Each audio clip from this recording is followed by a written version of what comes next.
Hey, it's Dr. James, and welcome back to another edition of the Dr. James Show. I'm Dr. James Smith Jr., and I am fired up. Our guest today, I can't wait to begin the interview.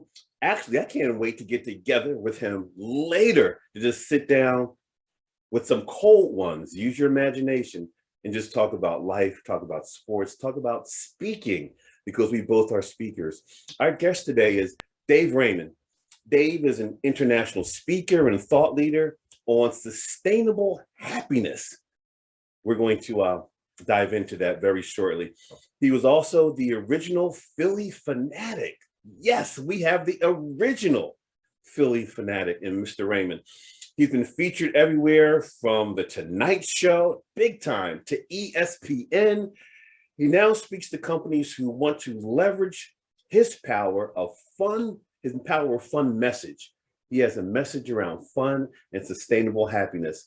Rather than me continuing with his bio, let's take a look at a brief video that reinforces some of the messages I shared, as well as beginning to tell the Dave Raymond story then and now. Let's take a look.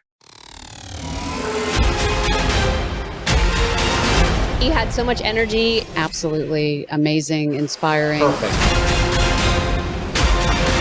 Yes, come on, get him off the field. He's ruined the show, and the police ran right past the Fanatic, grabbed the band director, and dragged him right off the field. It was hilarious. It definitely inspired me to have more fun. Oh my God!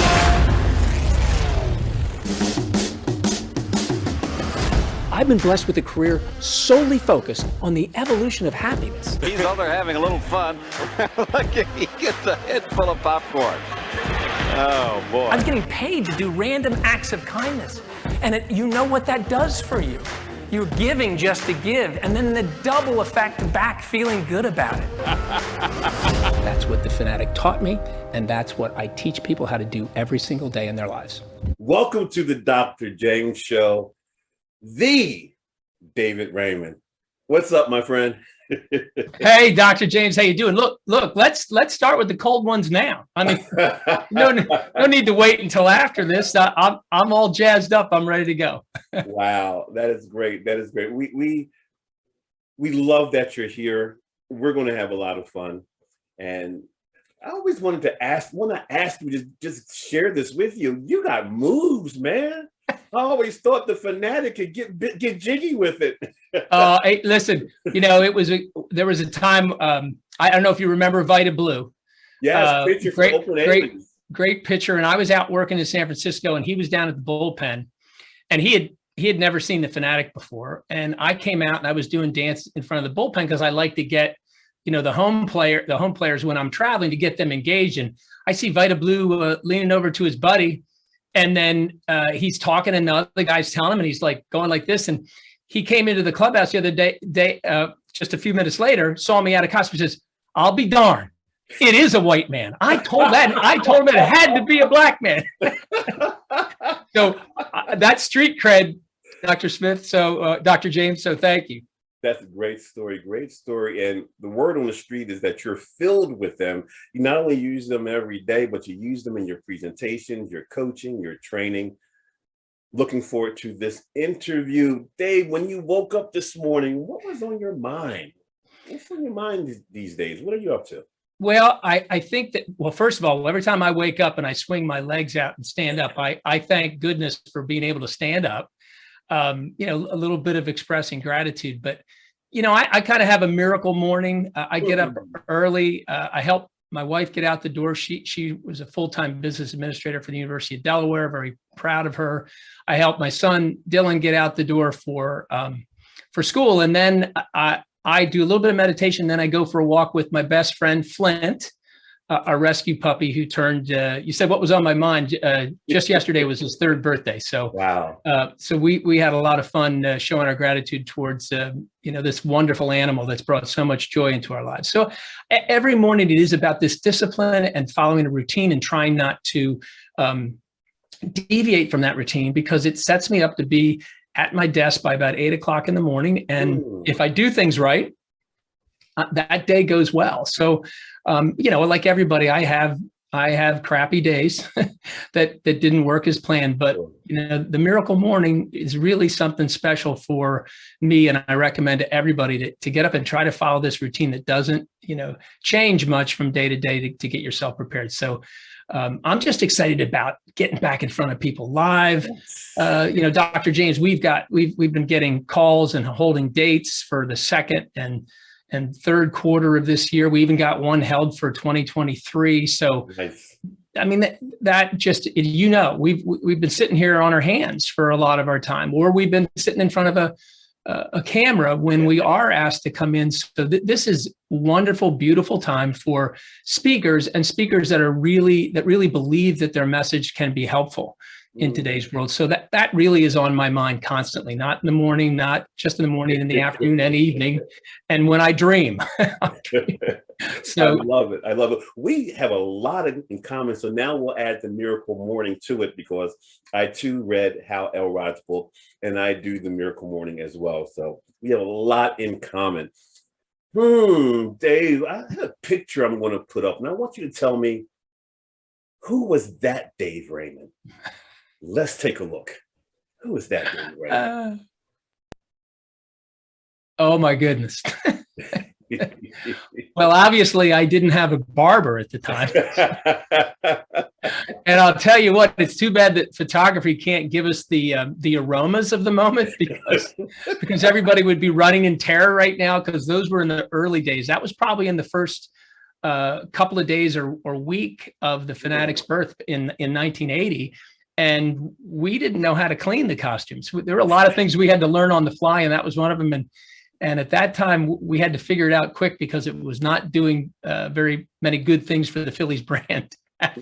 Something that smelled like it needed a bath, like a month ago. So it was a wonderful time. I was completely naive, and that really helped me. I did have some fear, but I was too young to I was thinking, hey, look, I'm getting paid to be in a costume. It was all by surprise. I guess we'll talk a little bit about that, but it was a fabulous time. I see that picture and I go right back to that time. I mean, it's like, it's laser etched in my brain, that time, what we were doing, what we were trying to do, what we were hopeful for, and what we were afraid of. It was all, and it was a perfect time for me to do it. Still in college and figuring life out, and being blessed with finding what I didn't understand until much later, a great enlightened leadership with the Phillies. And that's really a big part of why the Fanatic was successful. It was a special time. It was a time when I knew every player on the Philly squad. I knew the bullpen. I knew the reserves. I knew the ownership. I can watch an all-star game and know players on both sides. That's not where we live today. What happened? Well, I think, and that's so true, right? I think that was, prior to when, free agency started. That's the reason why the Carpenter family saw ahead and said a single family ownership is not going to be part of baseball soon. And they were right and prophetic, and financially it would not have been able to be sustained by their family. And because of before free agency, we did have some of the same 8 starting players in a rotation, and they all stayed with the team for 5 and 10 years, and sometimes their whole career. Steve Carlton comes to mind. And there was less movement, so you could depend on that. And I think that over time has eroded some of that passion for baseball, because they're on the negative side, you might describe them as mercenaries, but understanding the business, they're just doing how it's evolved, and they've evolved with it. I still think what the new fans have done is they have really focused on their passion for their city. The Fanatic was and is a unifier, so he pulled the city together. I've got some great pictures of the Fanatic working in front of a crowd in those days with people of every color, shape, men, women, children, and all the way to today, you can capture those same shots where everybody is a Phillies fan. They're not white or black. They're not of any color. They're not of a particular sex or age. They're just Philadelphia fans. And the Fanatic really embodied that passion that you and I that grew up with. And he continues to do that for the game, which is sorely in need of that type of promotion and marketing. And unfortunately, Major League Baseball in New York doesn't really invest in that. And we've got to build new yous, yous and me's. We have to build those people back, and we have to figure out a way to attract young minds. And I don't think baseball does a very good job. And I'm hopeful that they eventually will focus on what the Fanatic does in Philadelphia, and make sure that we follow that path to engage young people. Yeah, and we'll keep our fingers crossed. Everything I've seen and heard and even seen live appeared as though you were having a lot of fun then, but you still have a lot of fun. My question is, what's the difference between known fun and powerful fun? Oh, wow. That is a great question, and one that we've tried to answer, and one that we've done a pretty good job once we get people's attention. But the big difference is known fun, Dr. James, is the things. If I were to ask you what you do for fun, what would you tell me? What would be the first thing just one thing comes to mind? This is what I do for fun. Beer, wings, fantasy football. So perfect. And that, I'm assuming, beer, wings, and fantasy football most likely is done outside of an office setting. Yes. So known fun is sometimes considered silly. Maybe even a passing time, which if you want to talk about that in the world of the corporate world, is wasting time. And what we're trying to do is get people to see that the word fun that we use and the phrase powerful fun is we're taking you from known fun to unknown fun. So unknown fun is powerful fun, which only means that and I've got a contextual model to dive deeply into the intellectual world and to present to leadership, to have men and women leaders to see the difference. But it's this simple. Power fun is fun that we work on. It's serious fun. It's not silly. And we figure out what the initiatives and goals are, what the challenges are. And we actually, through innovative, creative design, we build a piece of fun that fits and helps overcome that challenge, solve that issue, increase productivity, and build happiness and a better culture. So all we want leaders to know and everybody to know that this is serious fun. We work at it. Now, the interesting thing is it acts like a cycle. Your output after doing all that work may be silly. Like, hey, we're going to have with all of our employees, we understand that fantasy football is a big thing. So we're going to create our own league. And Friday at 4:00, we're going to have our draft and we're going to have beer and wings. Well, you built that because, we know everybody rallies around Dr. James. He's the center of a hub of a bunch of our employees.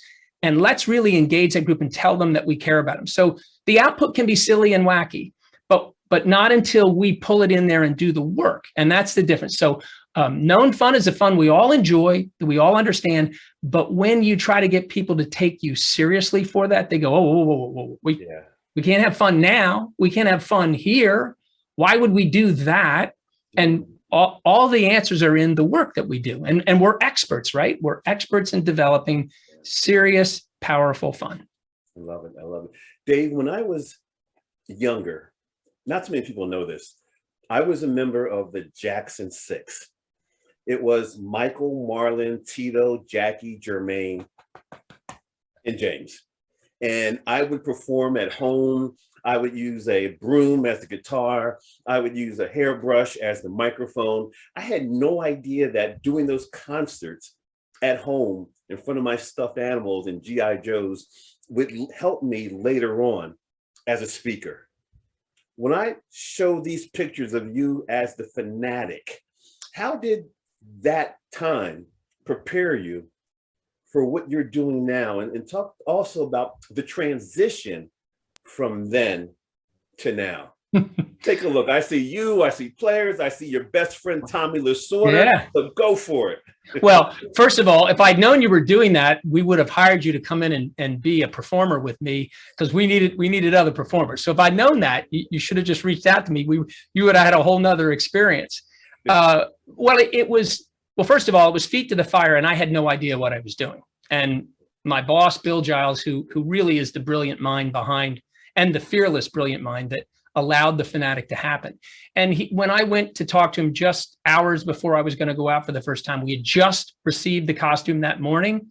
There was no planning. There was no plan. And I had no fear of being in front of tough Phillies fans because I was one of them. So one thing I had for certain was tough. Well, You were one of those Philly folks, those fans who no, you'd be listen. Go to Veterans Stadium, the jail underneath. You'd be my buddy, and I would get you to do something that would get you in trouble, so that when they were taking you off to the jail, I go, I don't know who he is. But if everybody was loving, I go, look, I told him that. So that's the way I skirted away from that having trouble. But you know, we're Philadelphia fans. I understood the heartbeat, so I was going to take that, mash it together with cartoon characters and slapstick comedy and the sounds of Philadelphia music. I would, all of that stuff was in my heart. I was a good dancer because I didn't drink in high school. All my buddies would always go to the dance and have too much to drink. Right. And the girls would ask me to dance with them first because they knew I wouldn't throw up on their shoes. Yeah. And you have flavor. That's right. So I learned all of the dances of the day, and I thought, well, I'm going to dance. But then I realized there was no plan, and it scared me. And that's when Mr. Giles said, look, Dave, this is simple. I just want you to go have fun, G-rated fun. Don't break that code, and go have a good time, because you can't make a mistake. I mean, again, enlightened leadership, all the fear went away from me, and being fearless is really such a wonderful tool for us all to have to succeed. And I went out with no fear, had a blast. When I did something that just didn't fit, Mr. Giles would say, hey, what were you doing there? And then he started to collaborate with me and give me all this trust. And then I knew I didn't want to break that trust. So I was working hard to continue to be better, but I had no idea what skill set I had that was helping me. I had huge imposter syndrome. They could just put anybody in this costume and it would work. I don't want them to know that. And they started to pay me pretty well after a couple of years because of the Fanatic's growth and their value of it. And they were taking care of me as a great leadership would, to keep your A player. But I didn't think I was an A player. I thought I was a D, E, or F player. I didn't know the skill set I had. And Dr. James, it has taken me, and I turned 66 on February 7th. Oh, it is good. You look good. I was pickled for 17 years. That Fanatic costume kept me away from all the elements. But thank you. But it wasn't until just 5 years ago or so, Dr. James, that I started, and in part because of me getting into the world and business of speaking, to start give myself credit. And I saw in my past that a lot of it had to do with my mom, because she was deaf, and she went deaf when I was 3 years old and she was only 29. And my entire existence was trying to get in front of my mom. And I realized when I animated, she understood me better. She could hear me better. And so I had well over 10,000 hours of practice with a nonverbal skill that was just natural to me. So that was unleashed and tapped into when I was told to go have fun. And I'll finish with this. You'll appreciate this. My father, who was a tough taskmaster and a head football coach, and he used to tell me, Dave, when I was about 12, he'd say, I would go to a lot of his speaking engagements. Mm-hmm. And he'd say, oh, there he is. And I said, he'd go, Dave, you really have a great natural skill to communicate with adults. And you do it very well. And I'm proud of you for that. And then he would say, now sit down and shut up. And Dave, for people who don't know, your father is the legendary Tubby Raymond, football coach, Delaware, over 30 some odd years, compiled a record of, I believe, 330 and 119, 3 championships. He developed the wing T offense, and you played for him at one point, right? Yeah, that was another thing I didn't give myself credit for, because in my head was, well, Dad's the coach, I have to play. But he taught me at a very early age because of his genes. I was small and slow, so you wouldn't think I'd be able to make a Division I or II football program, let alone even get on the field. And he told me, again, when I was about 12, 13 years old, he said, listen, every football team it needs to have a great kicker. Go out there with your brother and kick and kick and kick and kick. And that's what we did. And my senior year in high school, I was a starting wide receiver. I was the punter and the place kicker for our team. Because of that versatility, I made the Delaware High School All-Star team, where we played at Delaware Stadium, where it was the north of Delaware against the south of Delaware. And we were in the north, we were the gold team. And once I got to Delaware, I realized I wasn't going to be a wide receiver in the wing T, because that's our best athlete on the team would go out there. So I place kicked my freshman year, and then I saw the guy that was going to be graduating after my sophomore year was the punter. So I just focused on punting. And from late my sophomore year through my senior year, I was the starting kicker, and kicked for my dad for 2.5 years, and had a wonderful time with him. I didn't speak to him for 4 years. So he kind of said, we can't talk to your position coach.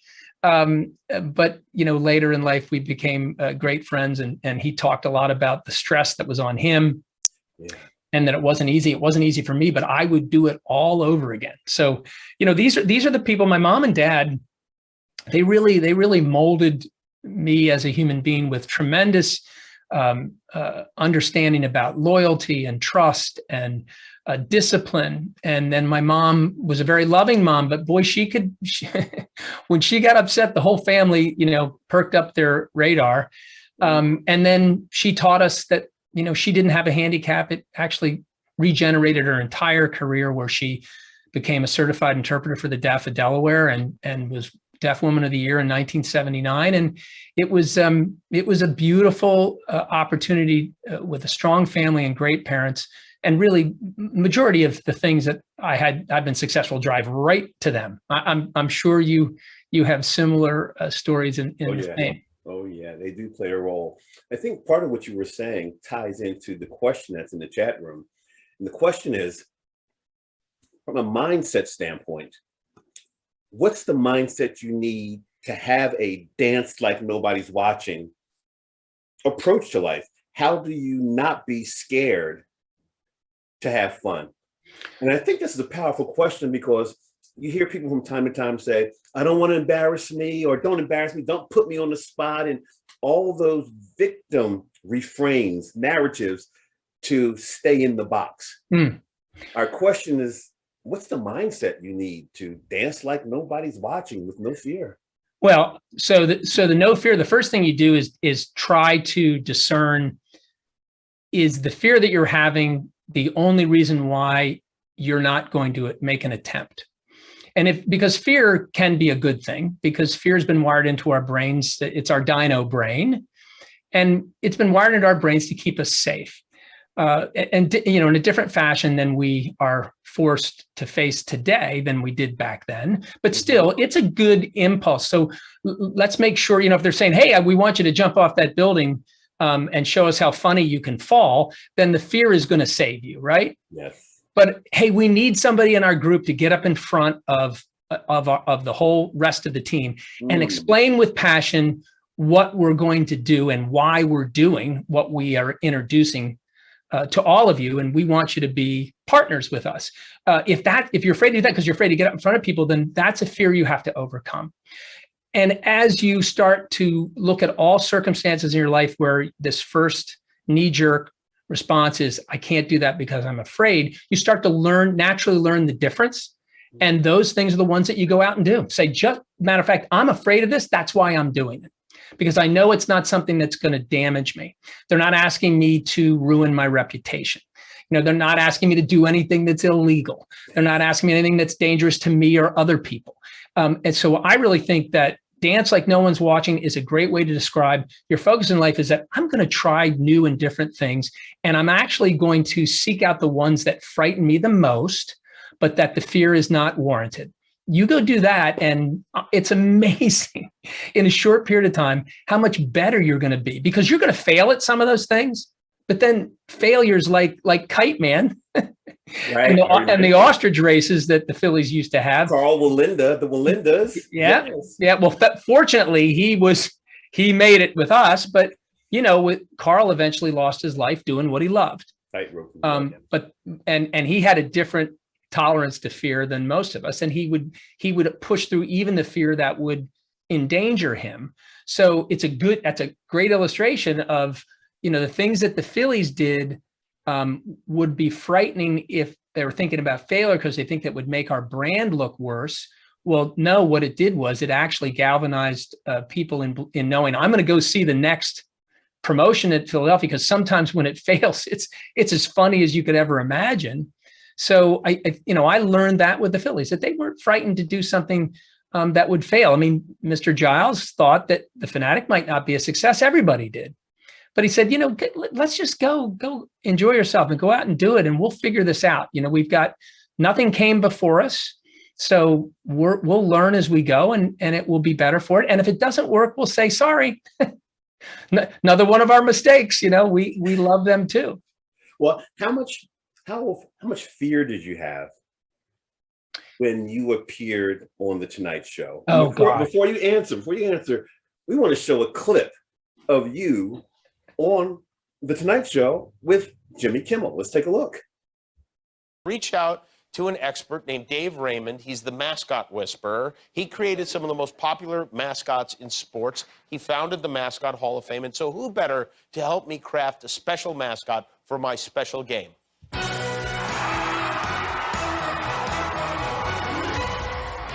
So your job is to go around to different cities and different teams and help them come up with a mascot. Correct. That's exactly what I'm looking for. Awesome. I've got a bowl game named after me, the Jimmy Kimmel LA Bowl. And I want to have a mascot. I don't want this to be a one-year thing. I want my mascot to live on as the bowl game itself, even past my death. I want this to be my legacy. Nice. So that's why I'm looking to you for help. What is this? I am a shrimp. You're a shrimp. And I want to be the mascot for the game. No. I told you we're coming up with a new mascot. Take off the costume. Come on, man. Let's get serious. Sorry about that. How do you start with a situation like this? It really starts with storytelling. You said you want this to live beyond, but I have a good question. Why did you want to do this? Mostly to bring joy to children and to strike fear into my enemies. Right. Okay. Good. We can do both. What's going to happen, as it did with the Flyers when we rolled out Gritty, was there was an enormous kickback of negativity, trolls, nastiness. That is Gritty, who had quite an introduction the other night. 7 feet tall, yes. Googly eyes, they say. Because Gritty's like a meth addict, right? Is that the backstory? No. So since this is the LA Bowl, we drew up some things, and maybe I should pitch them to you, or do you want to pitch I kind of made these up with my designer. Even better. And we have a couple ones to show you. Excellent. So this first guy, he's an everyman, and he's a unifier. He's bringing everybody together. All right. So there he is. Ooh, interesting. What is he when we say? Nothing? He's a fantasy character. Okay, so you can have sex with him. So how much fear did you have prior to appearing? What was the fear level on a Tonight Show? I forgot to tell you when I was talking about fear that I'm not smart enough to be afraid. So that usually helps me. I wasn't frightened until I walked onto the set and there were 30 people there. I thought when they told me we're going to get in a conference room and you're just going to talk to Jimmy like he was a client. They actually said you're going to talk to Jimmy and Guillermo. So all of that stuff was a surprise to me. And they treated me perfectly because they didn't tell me anything that they were going to do. It just happened because they wanted my natural reaction to it. But here's the funny thing about that. The whole time, it was months before of talking. And then it was a month we shot it. And it was a month before it came on. And I thought, Jimmy's a Mets fan and a big baseball fan. I thought at some point while I was there, and I was there for about 6 hours before we actually started shooting, I thought he'd stick his head into makeup or in the green room and say, hey, Dave, it's Jimmy, I love the Fanatic. It was great. Super that you're going to be here. We're going to have a good time. I just was waiting for that. Well, that never happened.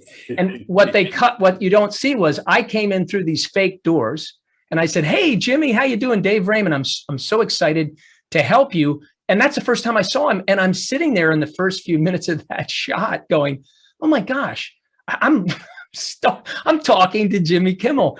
And it was a lot of fun. It was probably one of the most, I've been blessed having a lot of experiences like that. But there was nothing like that out of costume that I'd done much of. And he was generous, the director and the writer, Brad. They were such great people. And I sent them all a gift, a designed gift from the giftology theory. And I sent them people that didn't see that Jimmy Camel, which we had nothing to do with. He selected Jimmy the Camel, and that character came out and threw up on the stage. Oh, Which he kept talking about. This character is going to throw up. He was all excited about it. And so I sent them barf bags, nice. customized barf bags with the Fanatic doll in it with a card, and I gave him a little bit of cash. And I sent it to everybody, including Jimmy. And I had 2 or 3 people got right back to me, including his head writer, saying, "Oh my gosh, Jimmy, love this. Our staff never gets this sort of thing." Because I gave it to the makeup artists and the people who helped build the costume. They all got a gift, and it was an amazing thing. I'm glad that it will be held in film for a long time, because I'd forgotten everything that we did until I watched it with my family. So I appreciate you showing that. You've really carved a niche for yourself, and you're doing a phenomenal job, to the point where there's a question in chat room that says, how do you approach having fun in a learning or training environment? Oh, wow. Well, it's all about engagement, right? So you know that what we went through in the transformation of going from live to virtual. Yeah. And I had never done virtual before, but I had been in front of a camera a lot. And I naturally understood that when I'm on stage, I'm trying to engage people. When you're in virtual, it even ratchets up more, to the point where we say 30 minutes of virtual means 10 minutes of that has to be designed for engagement. So engagement can be simple, like asking you to think of a time where you had a wonderful vacation, and I want you to think of 2 or 3 things, and I want you to write those 2 or 3 things down. I've seen you speak virtually. You are excellent at it, because I was, I go in as a speaker, understanding engagement. I was thoroughly engaged, and then your output is very powerful for developing your abilities, and so you did it seamlessly. Constant engagement. So fun becomes an engagement tool. So whether it's asking somebody to recall something that was funny in their lives and jotting that down, or working with your audience with nonverbal that would make them smile or giggle. You're looking for smiles, giggles, laughter, and applause. Entertainment is the easiest way to do that. So, when I started developing this talk, where can I have some fun? Where can I be funny? I don't tell jokes, but my stories are lined with moments that make people smile, giggle, or laugh, or applaud. And so entertainment for training purposes is you can't make your training. Yeah. You can't get, okay, guys, we're going to work for 2 hours and none of this is going to be fun. But if you work really hard and you pay attention, you're going to learn a lot of stuff. That you come in and say, hey, look, I know this is 2 hours of training, but guess what? We're going to have a great time. So the first thing I want you to do is I want you to pull out your phones, because most speakers are telling people to put your phones away.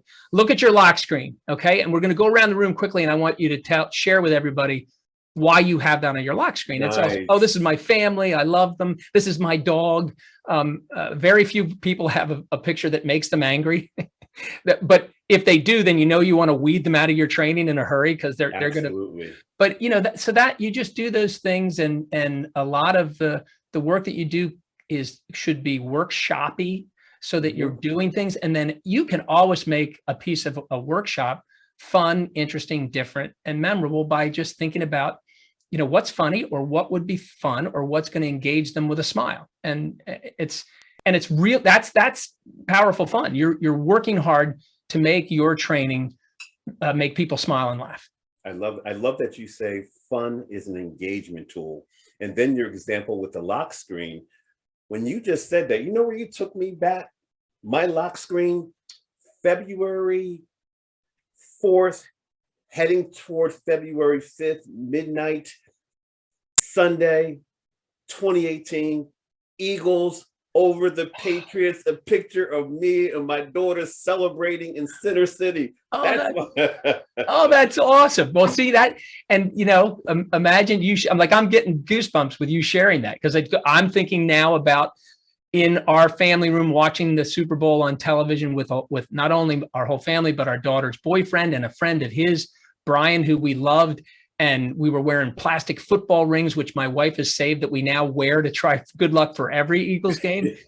And so immediately I go from where you were and identify with it. That's how great that engagement is, because I'm enjoying yours, and then it reminds me of something, and then we're all in the room, you know, sharing in our minds that moment of joy. It's wonderful. It is wonderful. For the first half, I had on my Randall Cunningham jersey. We weren't doing great. I switched jerseys, put on my TO jersey, and we won with me in my TO jersey. I digress. I love fun. And I want to show this clip and then ask you the question that's in the chat room. It's brief, it's all of 14 seconds, but it's you defining fun in the impact. Let's take a look. You know, this goes beyond the silliness and the wackiness that you see with the Fanatic. Powerful fun can save your life. It can build sustainable happiness. It can build better communities. It can make the world a better place. Make the world a better place.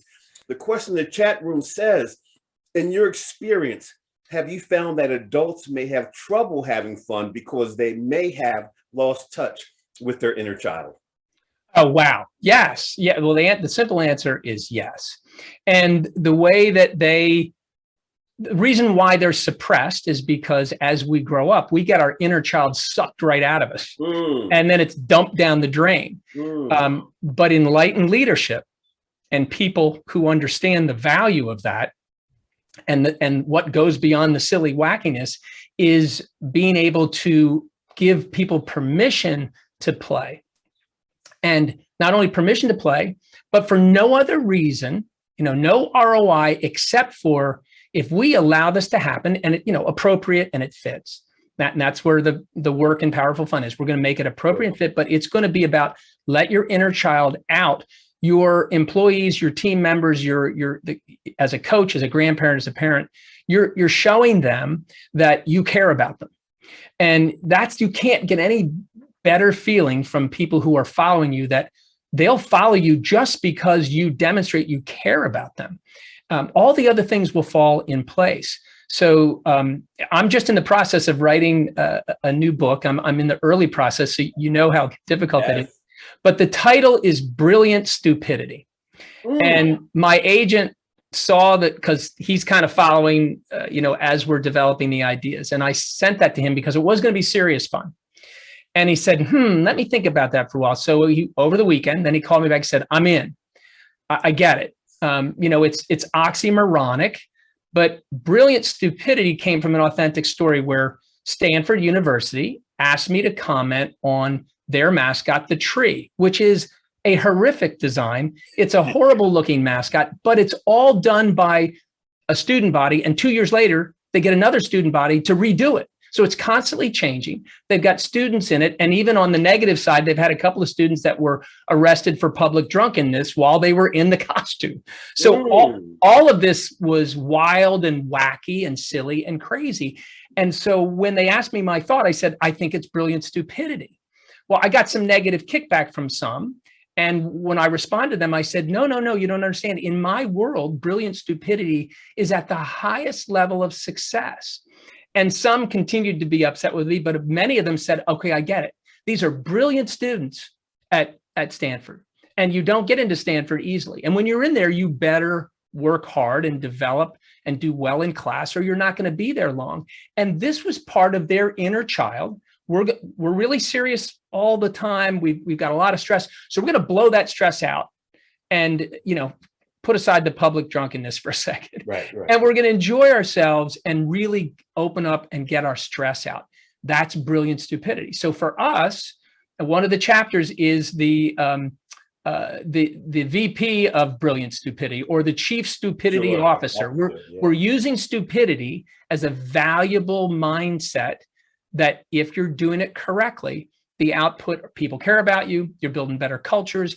And yes, you know, one person could make a family better. That family could make a business better. That business could make the community better, and communities make the world a better place. So that's what I was saying. That's part of our concept of moving from known fun to unknown fun. The unknown fun is where the world can be a better place.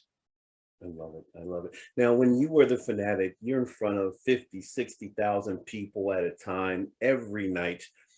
Now you're speaking in front of corporate organizations, nonprofits, and so forth. How does it feel on stage now? Different audience, different venue. What's that like being on stage? Well, have you ever had that itch right in the center of your back? And as you get older, you can no longer get to that itch. So you're constantly trying to get that. Yes, yes. And finally, I think I had it here somewhere. You have one of those old fashioned back scratchers and you go down and you go, oh, that's great. That's exactly what I feel like. It's great picture. It is huge. And you look, you've been a performer since you were part of the Jackson 6. So you know it. I was forced into a performer role. And after I left performing, I realized it's not that I missed it so much that I had to have it. It's that when I started to speak again, I was like, oh, wow, this is performing. I was just thinking about speaking, right? And I wasn't recognizing the stagecraft, which I worked really hard at. And I laugh because in my ears, I can hear my father's voice saying, sit down and shut up. And he was the one that helped me get a job for the Phillies. So I had to be a mute for 17 years.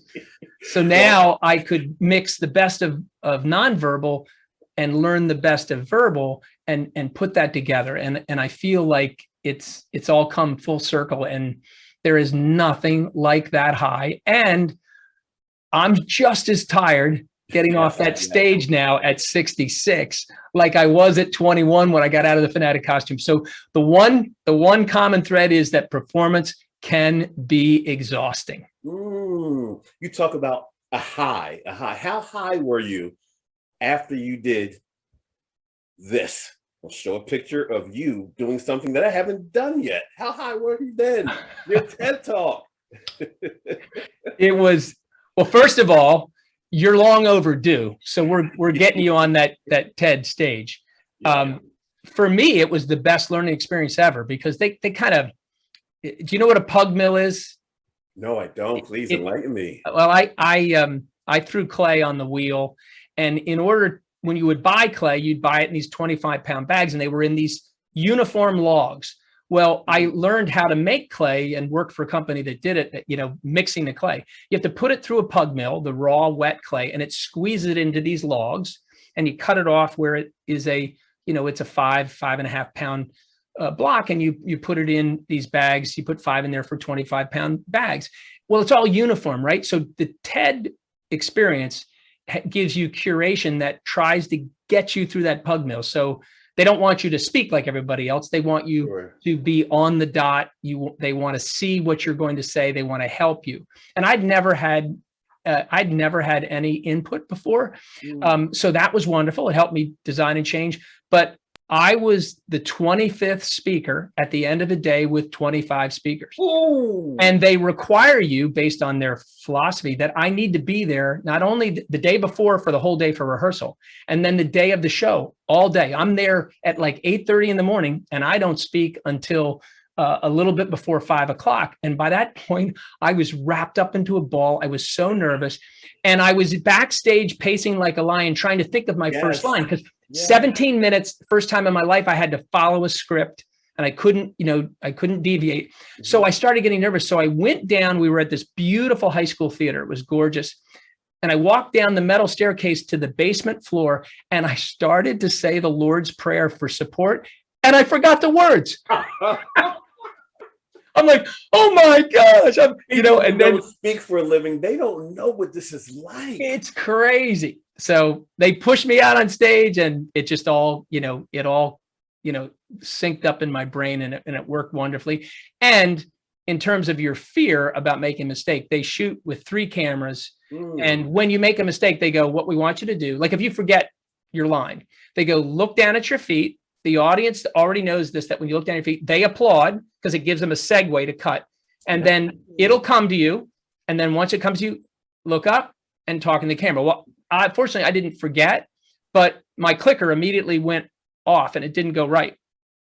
Well, you can't tell that because I click and say, that's exactly what it was like to be the Fanatic. And I click on it, and the Fanatic highlight reel starts to play. Well, I did that and it didn't start. So they just said, hold on. People applauded. They reset. And now when you see it online, you don't see that hiccup at all. So the fear of making a mistake is gone. But I was so far into my brain, Dr. James, that if I saw you, I probably would have run up and jumped on you, like, and threw my legs around you, went, help me, help me. I hate waiting around. I don't want to talk to anyone. I just want to get on stage, to get busy. I'm in my zone, so I can relate to you. And what you've done since, you give a keynote, but it's more than a keynote. And I think this video clip right here summarizes that very well. Let's take a look. More than a keynote. And this isn't just a keynote. We want to start from before your conference to after. It's a collaboration, and our whole focus is to customize engaging content. You need to go to your employees and ask them, what do you do for fun? It's usually a shared experience. You pull that information together and you start to get the fun factor of your organization. The stories, the interview format, it all works. Then from the stage, we wow them with storytelling. But boy, he hated the Fanatic. Fanatic was violent, and he was defaming Dodger Blue, and I'm gonna kick his...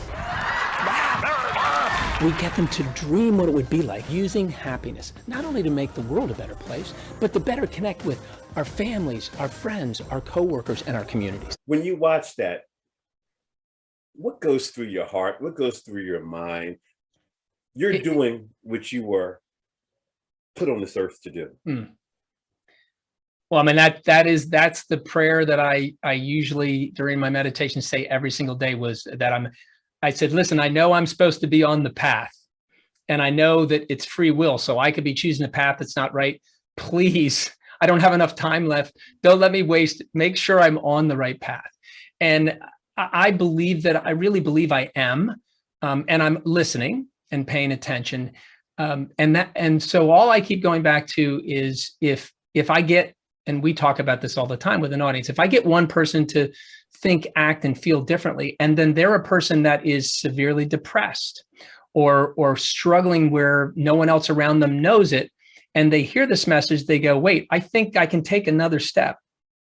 And that's what I'm always thinking. There's somebody in this audience that really needs to hear this, and all I'm doing is talking to them. And the rest of it is hopeful that I'm reaching other people. And that's the other thing, is that when I started doing this, I don't know how much I really believed in my message. And I've been telling it for 40 years. And because in the beginning, I wasn't in the speaking business, but I was speaking all the time about the Fanatic and why he connected on an emotional level to people. And my answer back then was much different than it is today. And today it is, hey, we can save lives. We can change the world. We can overcome borders and barriers. And good gosh, look how many physical and emotional and mental borders and barriers that are up in front of us today, like there have never been before. So I'm blessed. You said that, and I go, yeah, I just feel blessed, and I'm excited to do it. And the old adage about an actor who decided not to act anymore, they say, look, I was a good actor. I did it well. But the thing that drove me crazy was not working in between, and I needed to work. And I think as speakers, we're saying that all the time too. I've got this great message. I want to deliver this message, and it's not up to me whether I get chosen or not to do this. So our work always is to make our message and our vision loud and clear so people can see the value that you have, that Dr. James has on stage, virtual or otherwise, and that I have, and that we both can be very successful in this business. And we're not competing against each other. We're just saying, give us a chance to excite your audience. Let's keeping with that theme, how significant is it for you, me, others to have an amazing partner believing in our message, having our back, championing our causes, listening to us? I think we have a picture of one of your biggest cheerleaders. Let's take a look. It's pretty obvious I outkicked the coverage. My wife, Sandy, look, and I always say this, she is as beautiful as she is on the outside, it doesn't even compare to the type of person she is on the inside. And she has a wonderful family. So I'm in the unfortunate fraternity of living now without either of my parents being alive. And her parents, Wayne and Karen, are two of the most wonderful people. It's obvious as I've fallen in love with them, I know why I fell in love with Sandy. And we've been together for it'll be 28 years this October. Get it right. Get it right. Yeah, I do. I got and we got 3 beautiful children. And I have another son who's 33 years old. I like this from my marriage training program. Okay. And we're, he's out working in Colorado, and our family is here and is all led by Sandy. She has been the one who has removed the negative critic from my mindset. But in the early going of our relationship, she would say nice things and go, oh, well, she loves me, so that's why she's saying it. The people that love you the most are the ones that are speaking truth to you. Yes, and yes. and I wasn't hearing that. So it couldn't be done without her. From the moment, we met when I was still the Fanatic, and I had left the Phillies in '94. We were just recently married, and I was traveling all over the country performing in costume. And that's what I did after I left the Phillies. And and she was at home working and taking care of our young kids as they grew. And I would be gone for 4 or 5 days of the week, and then come back for the early part of the week. And she just never complained and was supportive. And I've tried to do the same thing with her, building her career, working for the University of Delaware, and it's not always easy. No, it's not. I'm trying to model her, which is impossible. Good luck with that. Yeah, now you mentioned that you have a nice squad, but one of them lives in Colorado. But I think we have a picture of your other squad team members, and you happen to be with a president. Yeah. Well, Joe, you've met 2 presidents. Yeah, this was a bittersweet time. This was during my dad's memorial service 4 years ago, this past December. Ooh. And I'll tell you how good of a friend that Joe Biden is to our family. I got his internal number. He was a vice president at this time. And I called him, and I got somebody who I found out later was his scheduling secretary. And she had said, oh, I'm sorry, Mr. Biden can't make it. We'll let him know. And I was discouraged a little bit, but I said, well, please tell him I said, thank you for considering. And I was asking him to come speak at my dad's funeral. And he and my dad were close friends. He played football as a freshman for my dad, and hung up the phone. Within 3 minutes, I get this phone call, and it's got, the security, clearance on it. And I'm like, I open it. Joe goes, David, this is Vice President Biden. I'll be there. She didn't know who you were and who your father was. And so he showed up, and along with Rich Gannon and my brother and I, we gave testimony about my dad's legacy, and without, I'll call him Joe. I mean, when I meet him, it's Mr. Vice President or Mr. President, but when he comes in town, it's Joe. And that's the way he is. The thing that drives me crazy, you remove all the politics out of it. With my dad's background, he's very conservative. My politics don't align with President Biden's, but that doesn't matter. You're from Delaware. You're a family friend. We absolutely adore this human being. And I know how difficult it is for him doing what he's doing, but he is a fabulous person. And I want everybody to forget about their politics and just recognize any human being who can lose their wife and their child in an accident when they're young and vibrant and be able to overcome that, that's somebody I'd follow. And that's somebody that I will always care about, not to mention him being a family friend, but also a Delawarean that we're proud of. Great stuff. Great stuff. Time is getting away. Darn. Let's get the beer. Let's get the beer. Slide these questions in, these last 2. You mentioned earlier about mom. Question in the chat room says, why is nonverbal communication important and even powerful? And how does it play a role when you're speaking?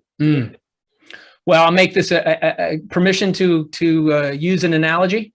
Go for it. Okay, so I love to sketch. My dad was an artist, and I'm trying to follow in his footsteps. And so I look at nonverbal as being the shading. So when you're sketching, and I use nothing but pencil, that's what I use. There's all kinds of tools, but pencil is the medium, and you're you can't put lines in a drawing in order to have depth. So what you do, you sketch the outline with lines, and then your job throughout building that whole portrait is to make those lines go away. And the way you do it is you shade. So nonverbal is your verbal with shading. So your verbal can be very flat. Your verbal can have no depth. And when you put the nonverbal emotion in there, plus tone and pace, that goes along verbally as well. But the nonverbal is all the shading. The deep, dark depth of shading comes from nonverbal. And every great speaker, you'll see it. You can just see it happening. That if you just take the words away and read a document with the words, it doesn't even come close to that person using their verbal and nonverbal skills together. One can't be great without the other. That's awesome. I could see what you were saying. And throughout our interview today, you've been using storytelling masterfully. What is the key to authentic storytelling when you're on stage? Well, I absolutely got better after I heard your talk and your talk about being authentic, because what it did was, number one, it validated, and then it gave me other ideas on how to do that. So the way Gritty was created was because of an authentic story. And that gave the Flyers, when they knew the negativity was going to come, and that gave them a great answer. When somebody said, "What? Why? Are you crazy?" And then they would say, "Oh, you didn't know?" And then they would tell the story about this creature that lived underneath the spectrum and then the Wells Fargo Center, and it never seen the light of day. And it was a dyed-in-the-wool fan. And so all the answers came from that story, and fans would still say, okay, I understand it, but I still hate him.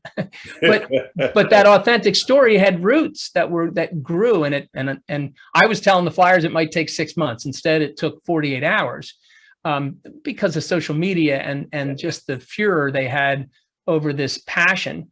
So I think it has to start with an authentic story, a lived experience. And then what you need to do, just like writing, you'll write the first draft as you're telling the story for you. The second and third draft is making the story be able to be owned by the reader. So when you're speaking, it's the same thing. You're telling a story about your lived experience, but you're connecting it to tissue that they have and the emotions they feel. And that's why analogies are great, because it brings everybody in. This is the way it was for me. And let me make an analogy so everybody else can feel what it was like. Sure. So for me, I'm blessed with these amazing experiences that I love to tell. But the way I used to tell them, it was good, but I was just telling them all about me. This is the way I felt. This was really great. And you have to do it in a way, and it becomes easier once you've been an audience member, right? So when I watch your presentation, and I try to watch presenters all across the spectrum, because there's never a presenter that I don't watch that I don't pull something from. They go, "Oh, wow, that was really wonderful." Or, "Oh, I didn't like that. I think if I were to talk to them, I would say this is how it would connect to me." So that, and watching you, I had nothing negative to say, and I took I actually owe you some money. So if we get together, I'll pay you in some adult. When we get together, not if, when. Okay. All right. 3 things real quick. Number 1, I am the president-elect of the National Speakers Association of Philadelphia chapter. We're going to get you to our meeting so you can present and share what you shared today. Number 2, we're getting to that point in the show where I be quiet, believe that, and ask our guests to conclude the show with a 30-second mini keynote presentation. You look right into the camera. You might even do a little close-up if you want to, but when you're finished, we drop the mic. So think about, what do you want our learners, our audience members, to KFD? What do you want them to know? What do you want them to feel? And what do you want them to do going forward after hearing you speak? So speak some inspiration, encouragement into their journey. So the next voice, audience members, you will hear will be that of Dave Raymond, former Philly Fanatic, the original, now international speaker, fun whisperer, mascot extraordinaire. Go for it. Well, I'll tell you what, I'm assuming that everybody has dealt with some frustration lately, concern, maybe helplessness, maybe a feeling like, when the heck is this world going to get normal again? And, I want everybody to join the club, because we're all feeling that way. But I've got 3 simple steps that I'd love you to consider to do daily. And I promise you, they'll put you in this really wonderful mindset, a calm state, which will allow you to gain perspective, and then learn how to be helpful, because we're kind of missing that today. So the first thing is, pick up your remote control from your TV and turn the off button. Turn that 24-hour news cycle off. Don't put your head in the sand. Just decrease your content a little bit. The second one is express gratitude. These are things that you are acknowledging that you're blessed to have, not the things that you're hoping to acquire. Now, they could be simple, but really dramatic. Hey, I'm alive. I can talk. I can see. And stop asking people when you meet them in your day, how are you doing? Instead, say, tell me something good, because you're focusing on all the good in your life. And then anybody who gets in contact with you, you're allowing them to do the same. And then finally, I want you just to think about the good things in your life and what has happened in that day that's been good. The sun was on my face. That stranger without a mask on smiled at me. I'm celebrating a moment of joy that happened during the day, because there's always good that you can pull from this. And if you do this daily, if you practice at this, that's how you build on sustainable happiness. And during the most difficult times of your life, when life can be and will be brutal, if you live long enough, these simple steps will actually help you survive that, build resilience, and then thrive. We remind everybody that we can't control the world, we can't control the news, but we can control how it affects us. And these steps, we always remind our audiences, are a way of practicing your way to happy, because it is a skill set and you need to practice. And my hope and wish for all of you is that you will give yourself 6 minutes a day to try some of these things regularly, and you will see a difference in your mood. I love it. I love it. And when you, going forward, when you talk to audiences and you get to step 3, in the background, put on some Rufus, tell me something good. Yeah, and dance like no one is watching, right? Dave, my number 3 was just to thank you for making the time to come on the Dr. James Show. We have to get you back. You are phenomenal. And real quick, if people want to reach you, how can they reach you to book you, to bring you in, bring your happiness into their world? Well, first of all, thank you so much for including me, and I appreciate the chance to connect to the people that are your listeners. Just go to DaveRaymondSpeaks.com. My suggestion is join the newsletter, because it is just a monthly newsletter. Friday night, last Friday of the month, 5:30, it comes out with tips and steps on how you can build on sustainable happiness. And you will get a free chapter, I think one of the best chapters of my book, The Power of Fun. And that's where you start. And if you know anybody that needs a speaker, but more importantly, needs a message about thriving in life and overcoming challenges and building resilience, then that's what my message is all about. Can't wait to see you there. I love it. I love it. I told you guys, every week, every show, it gets better and better and better. We provide informational and transformational experiences with our guests. Next time, bring someone else with you, because we're going to keep raising the bar. And like I always say, you've just been Jim Packed. See you later.